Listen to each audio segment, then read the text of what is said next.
देखो, our today's topic is your first chapter, cell.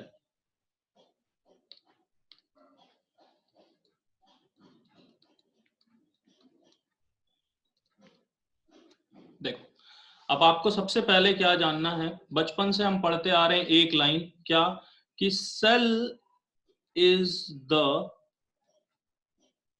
Structural and functional unit of life. ये structural and functional unit of life, ठीक। Why it is called structural unit of life and functional unit of life both? Structural means it is the building blocks.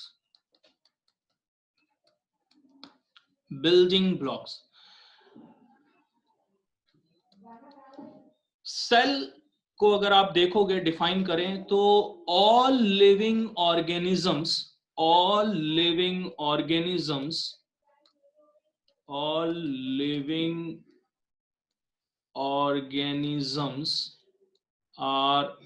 composed of cells। जितने भी living organisms हैं वो किससे बने हैं? Cell से। इसलिए इनको हम क्या कहते हैं? Structural unit of life. It's the building blocks of life. And functional means जो भी एक्टिविटीज परफॉर्म होगी,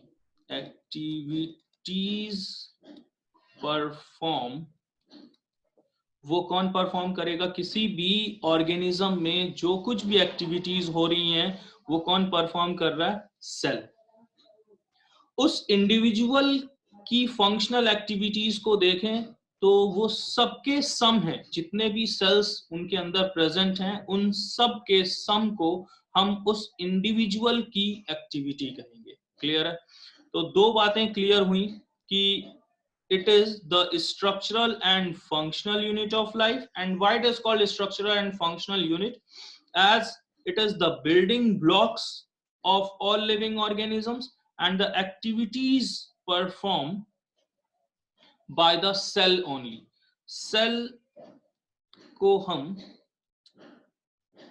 living and नॉन लिविंग के बीच में डिफरेंस करने को भी यूज करते हैं कि anything less than a complete cellular structure does not ensure life।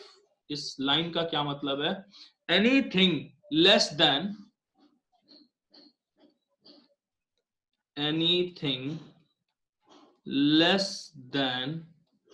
a complete cell does not ensure living। मतलब एक कंप्लीट सेल अगर नहीं है तो हम कभी भी उनको लिविंग नहीं मान सकते हैं। इसके एक्सेप्शंस में आपने वायरसेस पढ़े हैं, प्रियॉन्स, वायरॉइड्स, वायरोसॉइड्स, ये सब हम नॉन लिविंग क्यों मानते हैं? क्योंकि इनके पास एक कंप्लीट सेल नहीं है। ठीक। अब जब आप सेल को देखोगे तो दो इंपॉर्टेंट बातें हैं कि सेल को, ठीक, अगर हम देखें कि सिर्फ सिंगल सेल है तो उनको हम क्या कहेंगे? यूनिसेलुलर। मतलब composed of single cell. Clear? And if composed of many cell, it is multicellular, means composed of many cells। okay? अब multicellular organisms are more advanced than unicellular organisms always, because in multicellular organism there is proper division of labor. Clear है? यहां multi cellular organisms में proper division of labour है, यानी हर एक functional activities को perform करने के लिए मल्टी सेलुलर ऑर्गेनिजम्स में different kinds of cells present हैं, ठीक. And unicellular organism which is composed of single cell, it is also capable of independent existence and also performing all the essential function of life, ठीक. तो unicellular organisms की examples आप बचपन से बहुत सारे एग्जांपल्स को देखे हो. इसमें हम किनको इंक्लूड करते हैं? सबसे पहला जो ऑप्शन हमारे दिमाग में आता है दैट इज अमीबा. बचपन से जानते हैं कि अमीबा क्या है, यूनिसेलुलर ऑर्गेनिजम्स हैं, डायटम्स हैं, बैक्टीरियंस हैं जो यूनिसेलुलर हैं. इनका एक ही सेल सारे फंक्शनल एक्टिविटीज को परफॉर्म करता है. इनका एक ही सेल सारे फंक्शनल एक्टिविटीज को परफॉर्म करता है. बात समझ में आ गई? अब दो टर्म्स हैं जिनमें थोड़ा सा कंफ्यूजन होता है, अभी से देख लो. सेल की स्टडी को लेकर के, सेल की स्टडी को लेकर के दो टर्म आता है. एक हम कहते हैं सेल बायोलॉजी किसे कहेंगे, सेल बायोलॉजी किसे कहेंगे, और दूसरा साइटोलॉजी किसे कहेंगे, ठीक. तो सेल बायोलॉजी एक ब्रॉड टर्म है. सेल बायोलॉजी एक ब्रॉड टर्म है. It is the branch of science deals with various aspects like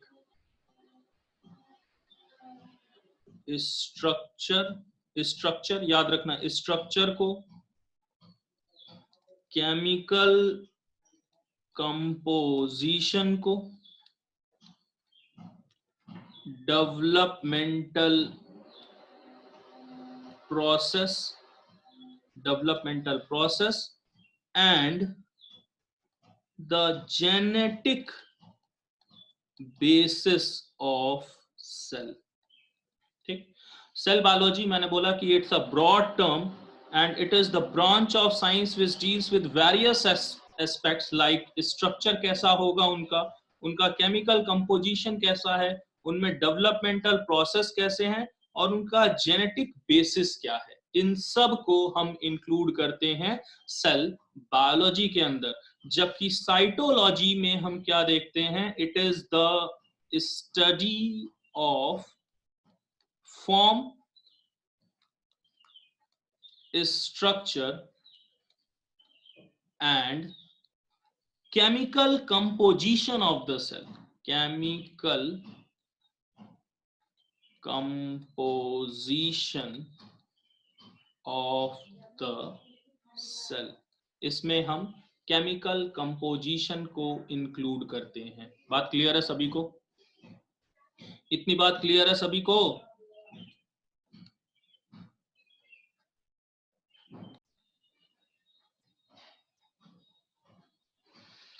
कहानी शुरू कहां से हुई थी स्टडी ऑफ सेल की? सबसे पहले एक हीरे के व्यापारी थे,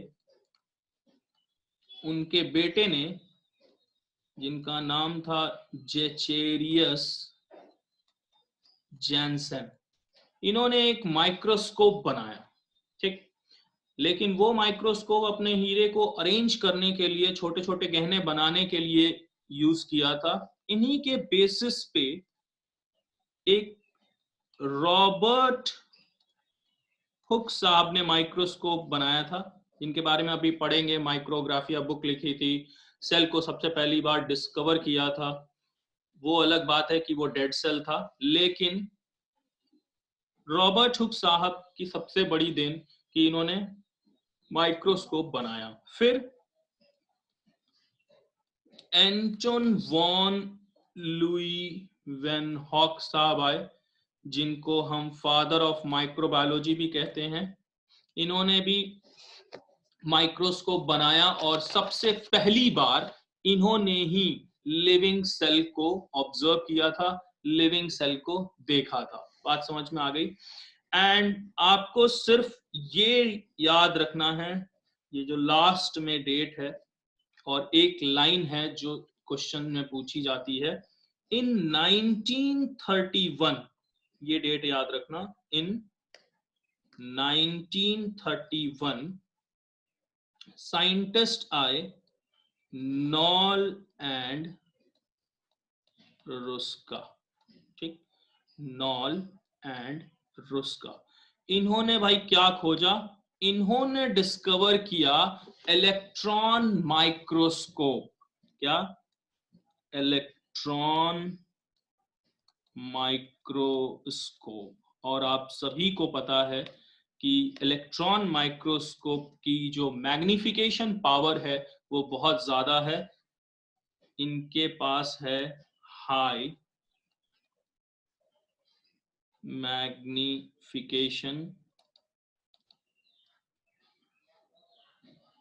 इनके पास है हाई मैग्निफिकेशन। अब जो लाइन है आपको याद रखनी है वो देखो ध्यान से। इलेक्ट्रॉन माइक्रोस्कोप की डिस्कवरी के बाद it reveals all the structural details of the cell। देखो, पहले हमारे पास माइक्रोस्कोप सुपीरियर नहीं था। रॉबर्ट हुक साहब ने क्यों जो नॉर्मल डेड सेल था उन्हीं को सेल मान लिया था? सेल जब उन्होंने देखा था, ऑब्जर्व किया था, क्योंकि वो माइक्रोस्कोप उतना एडवांस नहीं था। अब जब 1931 में नॉल एंड रुस्का साहब ने इलेक्ट्रॉन माइक्रोस्कोप बनाया, उसके बाद इनकी हाई मैग्निफिकेशन पावर होने की वजह से सेल के अंदर अब कुछ भी नहीं बचा जिनके बारे में हमें पता ना हो। It reveals all the structural details of the cell. हमें सारे डिटेल्स की जानकारी हो गई जो सेल के अंदर प्रेजेंट हैं। बात समझ में आ गई। अब एक सीक्वेंस में हम सारे साइंटिस्ट को देख लेते हैं जिनसे क्वेश्चंस पूछे जाते हैं। ठीक, देखो, सबसे पहला नाम, विद ईयर हम डिस्कस कर रहे हैं, ईयर के साथ सबसे पहला नाम जो आता है 1665 में, 1665 में, that is obviously Robert Hooke. Robert Hooke साहब का ही नाम सबसे पहले आता है। ये साइंटिस्ट हैं। ईयर, साइंटिस्ट, एंड फिर इनका जो वर्क है दैट इज, तो इन 1965 रॉबर्ट हुक साहब ने सबसे पहले क्या डिस्कवरी की थी? डिस्कवरीज में अगर हम देखें तो इन्होंने सबसे पहले ऑब्जर्व किया किसको? रॉबर्ट हुक साहब ने सबसे पहले देखा डेड सेल को। डेड सेल को देखा था, जो बेसिकली क्या देखा था? इन्होंने कॉर्क देखा था। ठीक, और इनकी एक बुक भी थी जिसमें इन्होंने एक्सप्लेनेशन भी दिया, माइक्रोग्राफिया। माइक्रोग्राफिया करके इनके पास एक बुक थी। नेक्स्ट, रॉबर्ट हुक के बाद जो सेकंड नाम हमारे पास है 1665 के बाद, 1665 के बाद, that is in 1673, Anton von Leeuwenhoek. Anton von Leeuwenhoek जो बेसिकली हॉलैंड से थे और इन्हीं को फादर ऑफ माइक्रोबायोलॉजी भी कहा जाता है, फादर ऑफ माइक्रोबायोलॉजी। इन्होंने ही सबसे पहले लिविंग सेल को देखा था, लिविंग सेल को देखा था। और इन्होंने क्या क्या ऑब्जर्व किया था उस टाइम पे? इन्होंने देखे थे बैक्टीरिया को, बैक्टीरिया को ऑब्जर्व किया, बहुत सारे प्रोटोजोन को ऑब्जर्व किया, एंड आरबीसीज को ऑब्जर्व किया, एंड स्पर्मेटोजोआ इनको ऑब्जर्व किया अपने माइक्रोस्कोप से। पहली बार लिविंग सेल को सबसे पहले एंटोन वॉन लीएननहॉक साहब ने ही ऑब्जर्व किया था। इसके बाद जो नेक्स्ट नाम आता है, बहुत ही इंपॉर्टेंट नाम है सेल के regarding, that is in 1831, that is Robert brown. किसी को भी बताने की जरूरत नहीं है कि इनका नाम क्यों लिया जाता है, क्योंकि इन्होंने ही किसको डिस्कवर किया था? न्यूक्लियस को डिस्कवर्ड। न्यूक्लियस, न्यूक्लियस की डिस्कवरी के लिए रॉबर्ट ब्राउन साहब को जाना जाता है। और nucleus is the main part of the cell, as it controls the activities of the cell. That's why it is controlling center of the cell. इसीलिए इनको हम क्या कहते हैं? Controlling centre of the cell. बात क्लियर है? Next जो नाम आता है इन 1838, ये नाम आता है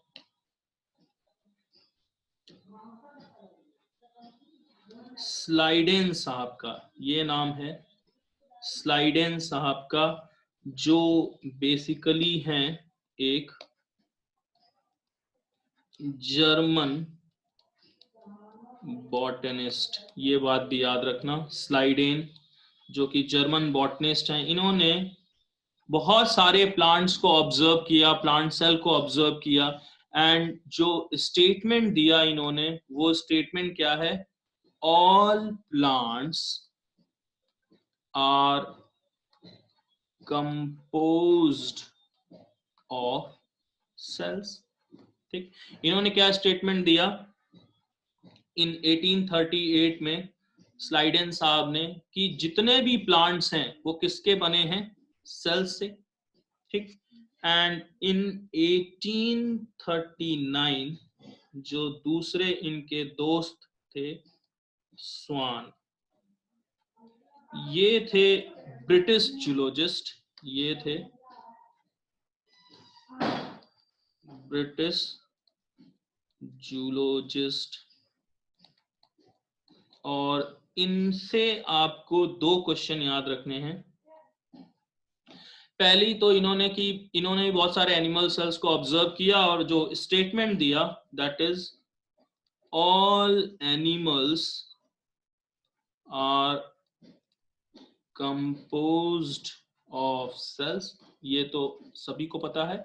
इनसे दो स्टेटमेंट और बताए गए। क्या? कि इन्होंने बोला कि जो भी सेल्स हैं, that is covered with an outer boundary which is called as plasma membrane, and ये एक स्टेटमेंट हुआ। एंड जो सबसे इंपॉर्टेंट स्टेटमेंट है जिस पे क्वेश्चन भी आता है, कि presence of cell wall is the unique characteristic of plant cell. देखो, नॉर्मली ये क्वेश्चन थोड़ा सा लगता है, प्लांट सेल की बात हो रही है तो ऑप्शन स्लाइडेन जाना चाहिए, लेकिन यहां पर आप याद रखना कि ये स्टेटमेंट मैं अच्छे से लिख दे रहा हूं, इसको ध्यान से याद रखना, कि presence of cell wall is the unique characteristic of plant cell, ठीक, of plant cell. This statement was proposed by British zoologist Schwann. Normally हमारे दिमाग में प्लांट की बात हो रही है तो दिमाग में स्लाइडन साहब आते हैं, लेकिन याद रखना यहां पर ये स्टेटमेंट स्वान साहब ने ही प्रपोज किया था. क्लियर? अब देखो दो स्टेटमेंट हमने देखे. स्लाइडन साहब ने क्या बोला? All plants are composed of cells. And Schwann साहब ने क्या बोला? All animals are composed of cells. But यहां पर इन्होंने मिल करके एक सेल थ्योरी बनाई, ठीक, जो आगे डिस्कस करेंगे. एंड उस सेल थ्योरी का जो सबसे बड़ा ड्रॉबैक था, ठीक, वो क्या था कि इन्होंने ओरिजिन को डिस्कस नहीं किया कि ये ओरिजिनेट कहां से होंगे. ठीक, तो उसके लिए याद रखना ईयर इन 1855 साइंटिस्ट आए रुडोल्फ विर्को, जिनका एक स्टेटमेंट था दैट इज ओमनिस सेलुला ई सेलुला. इसका मतलब new sales arises from pre-existing cell. New cells arises from pre-existing cell. Clear? यहां तक सभी को? देखो इसके बाद दो नाम आपको याद रखने हैं जिनसे क्वेश्चन पूछा जाता है आपके नीट में. पहला, सबसे पहले साइंटिस्ट थे डुजार्डिन साहब, जिन्होंने सेल के लिविंग जो फ्लूइड है, ठीक, इनको नाम दिया था सारकोड. क्या नाम दिया था? सारकोड. ठीक, इसी सारकोड को परकिंजे साहब ने नाम दिया था क्या? प्रोटोप्लाज्म. याद रखना, term protoplasm was coined bye परकिंजे. Term protoplasm was coined by Purkinje, and protoplasm is the physical basis of life. ये स्टेटमेंट कई बार पूछा गया है. किसने दिया था कि प्रोटोप्लाज्म को हम फिजिकल बेसिस ऑफ लाइफ कहते हैं? This statement was proposed by, किसने प्रपोज किया था ये स्टेटमेंट? ये स्टेटमेंट प्रपोज किया हक्सले साहब ने. किसने? Huxley. Huxley propose that protoplasm is the physical basis of life. बात समझ में आ गई? अब देखो फिर से हम स्टार्ट करते हैं कुछ इंपॉर्टेंट बातें जो हमने जानी. सबसे इंपॉर्टेंट क्या है कि कोई भी लिविंग ऑर्गेनिज्म हो, वो सब के सब किससे बने हैं? सेल से. अब यहां पर दो बातें हैं. If the living organism is composed by only a single cell, it is a unicellular organisms. Unicellular organisms का भी अपना इंडिपेंडेंट एग्जिस्टेंस है, as it performs all the functional activities of life. And if it is composed of many cells, it is multicellular organisms, and in multicellular organism there is proper division of labor. Clear? दो बातें जो हमारे clear हुई कि cell is the structural and functional unit of life. Without any doubt हमें ये line clear है, क्योंकि ये जो भी ऑर्गेनिजम्स बने हैं वो किससे बने हैं? सेल से. दूसरी बड़ी बात, कि यहां पर जब आप देखोगे सेल को, तो सेल के अंदर सबसे बड़ी जो कैपेबिलिटी है वो क्या है कि एक सिंगल सेल डिवाइड करके दो डॉटर सेल्स फॉर्म कर सकता है। एंड सेल के अंदर जो सबसे इंपॉर्टेंट है that is nucleus, as it contain all the hereditary informations. इन्हीं के अंदर सारी हेरिडिटरी इंफॉर्मेशंस प्रेजेंट होंगी। अब यहां पर अगर आप देखोगे तो न्यूक्लियस के बेसिस पे, on the basis of nucleus there are two types of cells. केवल न्यूक्लियस के बेसिस पे ही दो टाइप के सेल्स हैं। पहले उनको डिस्कस करते हैं। सभी को पता है यहाँ पे कि कुछ भी नया नहीं है।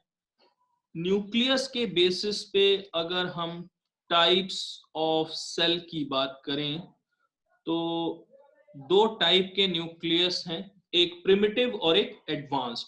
तो जिनके अंदर प्रिमिटिव टाइप का न्यूक्लियस होगा उनको हम क्या कहेंगे, prokaryotic cell. Means they have primitive type of nucleus. They have primitive type of nucleus. And eukaryotic cell and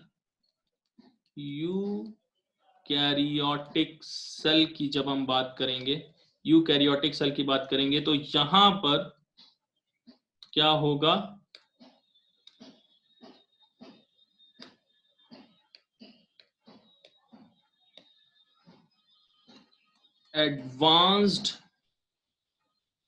advanced type of nucleus. ठीक, एडवांस टाइप ऑफ न्यूक्लियस। अब देखो इस प्रिमिटिव टाइप और एडवांस टाइप से मतलब क्या है, हम किस बेसिस पे इनको प्रिमिटिव कह रहे हैं और किस बेसिस पे यहां एडवांस्ड कह रहे हैं। यहां प्रिमिटिव का मतलब ये है कि अभी हमने क्या जाना कि nucleus contains all the hereditary informations, ठीक, and in eukaryotic it is compactly placed, compactly arranged. यहाँ प्रिमिटिव की जब हम बात करेंगे तो इनका जो जेनेटिक मटेरियल है, जेनेटिक जो मटेरियल है ये है फ्रीली प्रेजेंट इन साइटोप्लाज्म।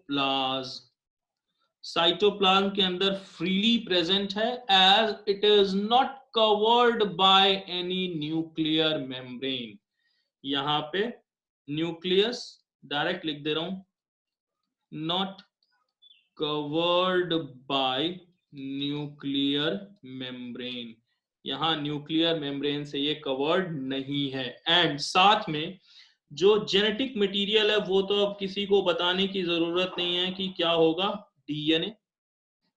ठीक, यहां इनका जो डीएनए है, यहां इनका जो डीएनए है it is not packed with histone proteins, it is not packed with